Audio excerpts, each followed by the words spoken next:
Olá, paz, que Deus abençoe você, que essa mensagem chegue ao seu coração e lhe traga ânimo e esperança. Eu tenho em Mateus capítulo 8, versículos 1 a 4, um texto por demais importante para um tempo como esse que vivemos. Diz que Jesus vinha descendo do monte e uma grande multidão o seguia.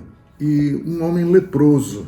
E é importante eu ressaltar que a lepra, naquela época, ela carregava um estigma principalmente, primeiro, deixa eu corrigir, lepra era considerado lepra todo tipo de doença da pele, as eczemas, até, acredito, vitiligo, tudo era chamado de lepra.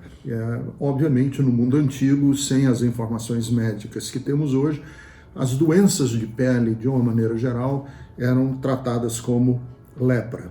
E o texto diz que um leproso aproximou-se de Jesus e disse uma frase que eu considero muito significativa. Ele disse para Jesus assim: Senhor, se quiser ou se quiseres, serei limpo. Vejam o que está implícito nesta frase. Alguém disse para esse leproso que Jesus podia, mas ele estava em dúvida se ele queria, porque poder e não querer não acontece absolutamente nada. Ele pode, mas não quer. Agora, o contrário também vale como nosso raciocínio. Se ele o texto diz, se queres, serei limpo. Se ele quer, mas não pode, também não acontece nada. Então, se eu posso, mas não quero, zero. Se eu quero, mas não posso, também zero, porque não adianta nada eu querer se não posso. E aqui está um pouco do dilema da nossa espiritualidade, principalmente diante de um quadro gravíssimo como esse que atravessamos no mundo inteiro. Nós estamos constantemente com a mesma dúvida. Se queres. E aí nós, por não sabermos se Deus quer, repetimos muitos sacrifícios, orações, jejuns. O que são essas manifestações religiosas?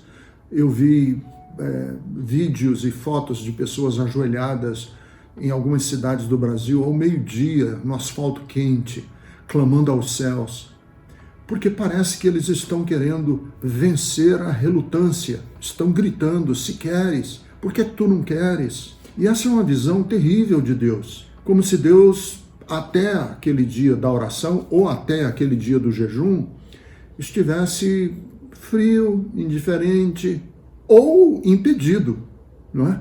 Que eu acho que é mais cruel ainda. Tem alguma coisa que impede Deus de fazer e nós temos que remover essa coisa que impede a ação de Deus. E isso não condiz com Jesus. Também o oposto.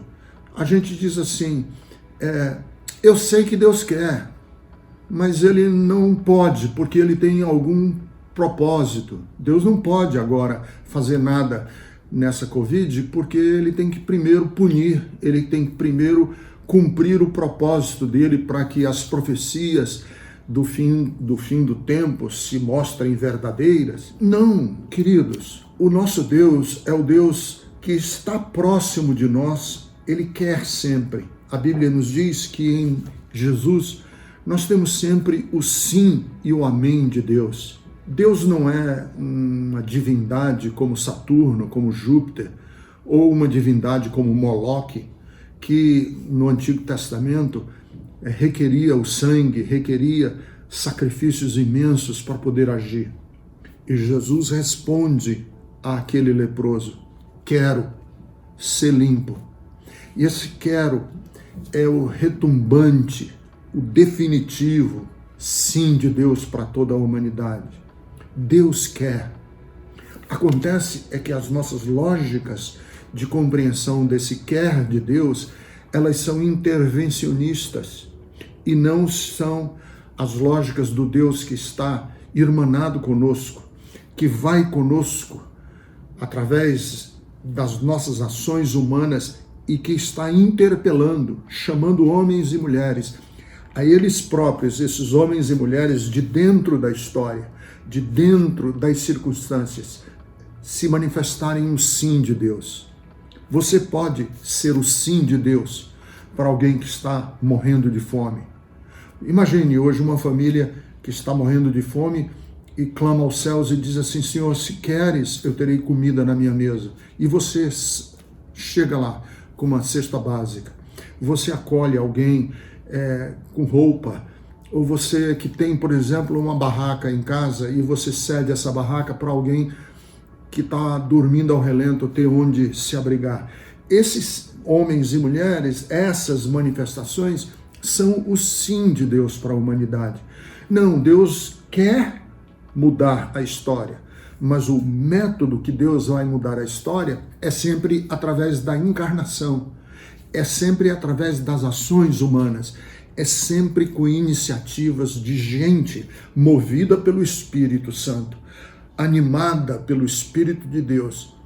E essa gente se torna as mãos, os pés, a boca.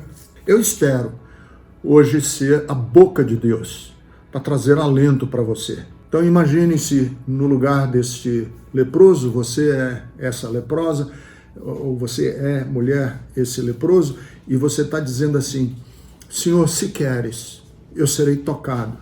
E a resposta de Deus para você é a mesma que ele deu naquele dia: quero, quero. Fique com isso, porque nele nós temos o sim e o amém. Guarde isso, que de Deus nós não temos um senho franzido, um rosto crispado. O que nós temos de Deus é sempre um rosto alegre, é sempre um rosto simpático, é sempre um rosto afirmativo nas nossas carências e nas nossas necessidades. Tá bem? Deus abençoe. Cuidem-se todos e todas, guardem-se o máximo que vocês puderem e não esqueçam que juntos e juntas a gente vai muito mais longe.